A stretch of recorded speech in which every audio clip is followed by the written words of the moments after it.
Salut à toute la team Rudy Joueur, c'est Léo et aujourd'hui on se retrouve donc pour ma vidéo pronostic tennis sur le troisième tour de Roland Garros, donc sur les matchs qui auront lieu ce vendredi. Je vais vous donner mes petits pronostics comme d'habitude quotidien, donc sur les matchs de ce vendredi 27 mai. Donc si vous souhaitez miser sur les matchs de ce vendredi en suivant mes pronostics ou vos avis à vous, vous pouvez le faire donc avec l'opérateur BetClick qui propose une offre exceptionnelle. En vous inscrivant chez BetClick avec le lien qui est dans la description de la vidéo, si vous rentrez le code promo RDJ en majuscule, BetClick vous rembourse jusqu'à 100 euros de free bet si votre premier pari est perdant. Surtout n'hésitez pas à le faire avec l'offre rue des joueurs. Donc euh, pour faire un petit point donc sur la journée de jeudi, bah, elle était vraiment pas mal. On valide déjà le combiné un peu plus que doublement demi, une cote qui était un peu plus que 2,40 si je me rappelle bien, avec la victoire de Rybakina, la victoire de Kekmanovic et aussi Alizé Cornet qui gagne un set contre Ostapenko. Elle a même gagné le match après avec une ambiance phénoménale. Franchement, c'était très très bien. On valide le combiné. On fait un 7 sur 10 dans les pronos, donc on est toujours pas trop mal. Franchement, c'est un bon début de Roland Garros. On va essayer de faire tout aussi bien là pour les pronos de ce vendredi. Sans plus attendre, passons directement au pronostic. J'ai choisi ceux-là. Donc on commence avec le match Dimitrov-Schwartzmann. Donc on peut déjà voir que dans les deux premiers matchs de Diego Schwartzmann, il y a eu 3-1 pour Diego et 3-2 pour Diego. Donc à chaque fois, il a concédé au moins un set. Il n'arrive pas forcément à finir les matchs en 3-0. C'est surtout les débuts de match où il a du mal. Il a dû remonter 2 sets de retard au tour précédent. Il avait aussi perdu le premier set au premier tour. C'est vraiment dans les débuts de match où il a du mal. On peut aussi noter qu'à Madrid, Dimitrov avait gagné assez facilement 2-0 contre Schwartzmann. Donc là, je vois quand même un match assez ouvert. Potentiellement, Schwartzmann, il peut l'emporter, mais ça va être très très serré. Dimitrov, c'est un très gros client sur terre battue. Du coup, je vois bien Schwartzmann et Dimitrov un peu s'accrocher. Je pense que les deux joueurs gagnent un set. Donc le plus de 3,57 dans le match, ça peut être assez safe. Donc je choisis ce pronostic-là, côté à 1,30. Ensuite, on a Anisimova contre Muchova. Donc on a au tour précédent Anisimova qui a éliminé 2-0 Vekic, Muchova qui a gagné 2-0 contre la grecque Sakari. Donc c'est la première confrontation entre ces deux joueuses, mais on peut voir que Muchova elle a gagné 2-0, mais c'était contre une Sakari qui a fait énormément de fautes directes. Elle lui a vraiment donné beaucoup de points. Elle était Muchova plusieurs fois dans la possibilité de perdre un set ou de se faire breaker ou quoi, ou que Sakari confirme son break, mais elle n'a pas réussi. À chaque fois, Muchova elle s'en sortait grâce à des énormes fautes de Sakari. Là, je pense que contre Anisimova, qui est vraiment bien entrée dans son tournoi, ce ne sera pas la même chose. Elle joue très très bien. Et donc, je choisis de partir sur la victoire d'Anisimova, côté à 1,45.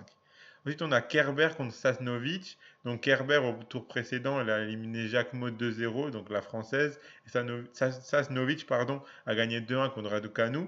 Donc, on peut aussi noter que très récemment, donc juste avant Roland Garros, les deux joueuses ont participé au tournoi de préparation de Strasbourg. Elles se sont affrontées et Kerber avait gagné 2-1 à Strasbourg contre Sasnovic. Donc je pense qu'on verra un petit peu le même scénario. Kerber, elle est vraiment en mission pour ce Roland Garros. Elle est très très en forme. Elle joue un de ses meilleurs tennis. Franchement, avec la confiance qu'elle a et le jeu qu'elle a, elle peut faire déjouer n'importe qui. Je vois un petit peu le même scénario qu'à Strasbourg. Là, je vois Kerber prendre le dessus avec une très belle cote d'ailleurs. Donc j'ai choisi la victoire de Kerber côté à 1,90. Ensuite, on enchaîne avec Djokovic contre Bedene. On peut noter que dans les deux premiers tours de Djokovic, à chaque fois, il a réussi à gagner 3-0. Même si c'était un peu plus dur au dernier set contre Molkan au tour précédent, il a quand même réussi à s'imposer au final pour un petit peu expédier le match et remporter le match 3-0 sans concéder de 7. En 2016, ils s'étaient affrontés tous les deux à Roland Garros et Djokovic avait gagné 3-0. Après, ça remonte il y a quelques années, donc ça ne veut plus forcément dire grand-chose. Mais là, je vois toujours Djokovic réussir à boucler un petit peu rapidement le match afin de garder un maximum d'énergie pour les tours suivants. Donc j'ai choisi Djokovic gagne 3-0 qui est coté à 1,23. Ensuite on a Isner contre Zapata. Donc on a Isner qui a gagné 3-1 contre Barrere au tour précédent. Zapata qui a gagné 3-1 contre Fritz. C'est la première confrontation entre ces deux-là. On sait qu'Isner il joue très très bien ce tournoi-là, il fait beaucoup beaucoup d'ace, il s'appuie énormément sur ses premières contre Barrère et ben c'est vraiment ça qui l'a aidé, c'est ses premières et c'est son énorme service. Et donc, je vois Isner toujours réussir à prendre le dessus sur Zapata. Et donc, j'ai choisi de partir donc, sur l'Américain gagne, côté à 1,54. Ensuite, on a Félix Auger-Aliassime contre Krejinovic. Donc, Auger-Aliassime, il a gagné 3-0 contre Hugo Carabelli au tour précédent. Il a réussi à s'en sortir alors c'était un match en 5-7 son premier tour. Là, il a réussi à expédier un peu plus facilement le match. On a Krajinovic qui a gagné 3-1 contre Gojo. On peut aussi noter que à Rome en 2020, Krajinovic avait gagné et à Rome en 2021, Auger Aliassime avait gagné. Donc là, je vois FAFA réussir à s'imposer assez facilement pour réussir à pas s'épuiser trop. Je vois quand même peut-être potentiellement un match à s'accrocher, mais je vois Auger Aliassime prendre le dessus. Il joue vraiment très très bien, il est vraiment très en forme avec un très bon tennis. Et donc je choisis de partir sur la victoire d'Auger Aliassime côté à 1,29. Ensuite, on a VDZ, donc Van de Zandschulp contre Nadal. Donc, on peut noter que Nadal, un peu à l'image de Djokovic, ses deux premiers tours, il a réussi à gagner deux fois 3-0, pardon. Alors qu'au tour précédent, VDZ, il a gagné 2-0 par abandon contre Fonini, donc l'Italien qui a abandonné à la fin du deuxième set. Donc, je vois un petit peu à l'image de Djokovic, je vois Nadal toujours réussir. On voit quand ces deux joueurs-là, il reste toujours difficile à prendre des sets contre eux pour l'instant. Donc je vois toujours Nadal réussir à. Bah, pareil que le scénario de Djokovic, je vois Nadal réussir à pas s'épuiser trop bêtement, réussir à expédier un petit peu le match. Et donc même si VDZ c'est un très très bon client sur terre battue, je vois quand même Nadal prendre le dessus assez facilement. Donc je choisis la victoire de Nadal 3-0 côté à 1,60. Ensuite on a Stephens contre Paris. Donc Paris qui a gagné Stephens qui a gagné 2-1 contre Cirstea au tour précédent et Paris qui a gagné 2-0 contre Osorio. Donc à noter que c'est la première confrontation entre ces deux joueuses-là et que le match il aura lieu sur le cours Philippe Chatrier. Donc encore une fois une nouvelle ambiance phénoménale qui attend la joueuse française. On peut voir que vraiment les Français pour l'instant, que ce soit chez les hommes ou chez les femmes, ils se débrouillent vraiment très très bien dans ce début de Roland Garros et c'est en grande partie dû au public qui met énormément d'ambiance à l'image, je ne sais pas si vous avez vu, bah, du coup, ce jeudi soir en prime time, en night session, c'était la première night session féminine. Il y avait Cornet contre Ostapenko et le public était fou. Ostapenko, elle s'est carrément bouché les oreilles tellement l'ambiance, elle était incroyable pour l'encourager. C'était pareil pour Hugo Gaston dans ces deux matchs. C'était pareil pour tous les joueurs français, toutes les joueuses françaises. Et donc là, je vois toujours avec cette ambiance-là. Stéphane, peut-être qu'elle arrivera à s'en sortir, mais franchement, Paris avec la condition qu'elle a, avec l'ambiance qu'il y aura autour et avec le jeu qu'elle produit et la confiance qu'elle commence à engendrer, je la vois quand même réussir grâce au public à remporter au moins un set. Et donc j'ai choisi Diane Paris gagne un set côté à 1,60. Ensuite on a Nori contre Kachanov. Donc Nori qui a gagné 3-0 contre Kubler au tour précédent, Kachanov 3-1 contre Delienne. On peut noter aussi qu'à Lyon et à Barcelone en 2021 sur terre battue, Nori l'avait emporté contre Kachanov. Donc je vois quand même Cameron Nori être supérieur à Kachanov et surtout sur terre battue, c'est vraiment une surface où Nori il excelle et donc je choisis la victoire du Britannique côté à 1,46. Pour finir, on a Corda contre Alcaraz. Donc Corda qui a gagné le tour précédent 3-0 contre Richard Gasquet. Alcaraz qui a gagné 3-2 contre Ramos. Donc à noter que franchement le match d'Alcaraz il était fou. Carlos Alcaraz il a failli être sorti dès le deuxième tour. Il était vraiment en très grande difficulté. Il a dû sauver une balle de match. Il était mené 3-0 au dernier set. Et au final il a quand même réussi à retourner la situation après des points de fou pour des breaks et pour break il a dû faire des points, il a des trucs incroyables, des points incroyables.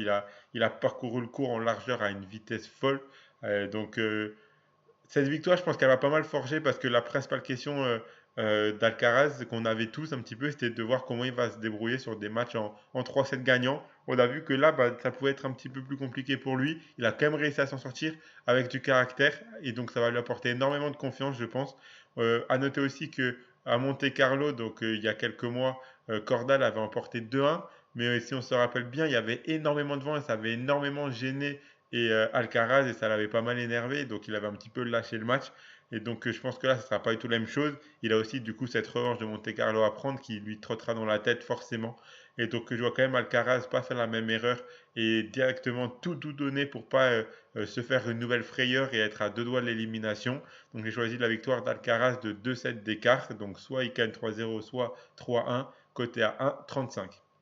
Donc voilà mes 10 pronostics pour ce vendredi. Si vous combinez le tout, ça fait une cote à 44,16 pour les plus joueurs, même si c'est pas du tout safe. Une petite pièce dessus, on fait 2 fois 7 sur 10, donc pourquoi pas un 10 sur 10 une fois, c'est des pronos que j'aime beaucoup.